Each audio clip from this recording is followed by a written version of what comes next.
Nation of Islam leader Louis Farrakhan has hung out with countless Democratic Party big shots, including Barack Obama once upon a time. He's also spent decades spewing hateful rhetoric to anybody who'll listen to him. Your country has been taken from you by the synagogue of Satan. You come to take our life.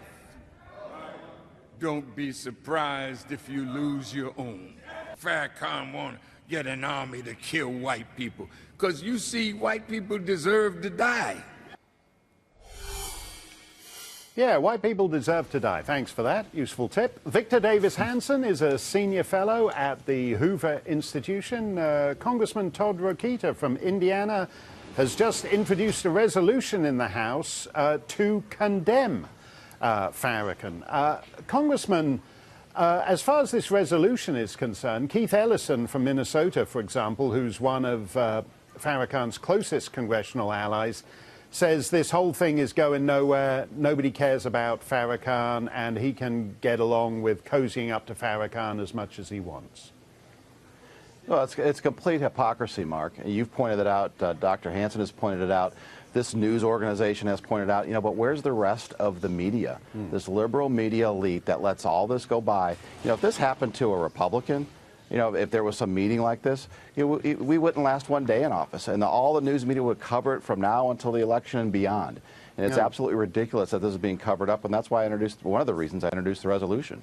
No, and when you talk, when they talk about David Duke's got 3 followers, one of which is his dog, whereas Farrakhan has huge popularity with not just with the black community, but also at high levels of the Democrat Party. Victor, what's odd to me is that Farrakhan seemed to go away for a long time. He seemed like something to do with the Million Man March, which is 20 years ago, and he seemed mired in the past. And then suddenly you find out the Women's March, which are the coolest people around at the moment. They protest Trump, they wear the pink hats, and all the leaders of the Women's March are somehow plugged into Farrakhan.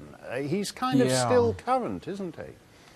It is funny because we've known for 3 decades that he espoused racism and anti-Semitism. So the question is, why at 84 does he have this new apocalyptic language? That he didn't just say that express racism, but he said that he used terms like going down and is over. 73 years after the Holocaust, he says the era of the Jew is over.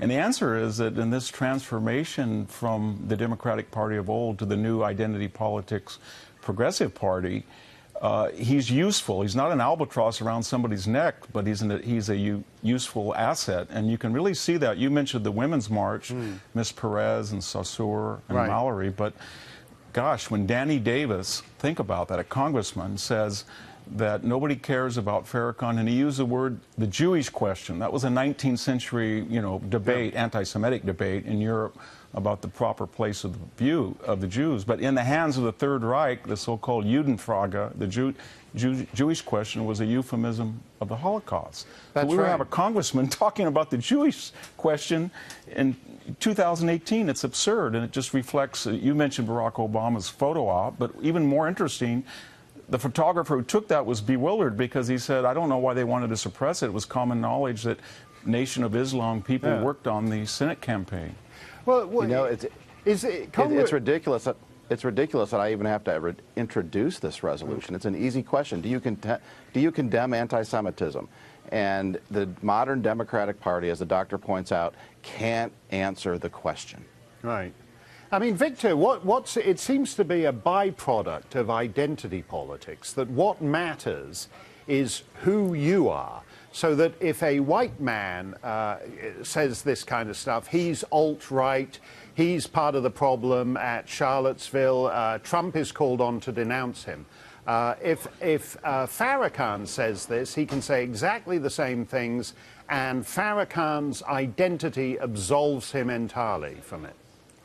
It does. It's very scary because in the case of the Women's March, we have a African-American woman, we have a Hispanic woman, we have an Arab-American woman, and they all feel that they get special dispensation to collude with somebody who's an obvious racist and anti-Semite. And the members of the Black Caucus remember, Obama's photo op took place in the Capitol, U.S. Yep. in the basement of the U.S. Capitol. Absolutely. So people they feel that they're completely exempt to either collude with or to support or to dismiss this racism, and it's going to creates this problem of cynicism that nobody really does believe them anymore, because the real question is, what is their agenda? Do they agree with Farrakhan or do they not agree with him? They just need to tell us, and that's why I really applaud the congressman's effort. We need to ask them that question.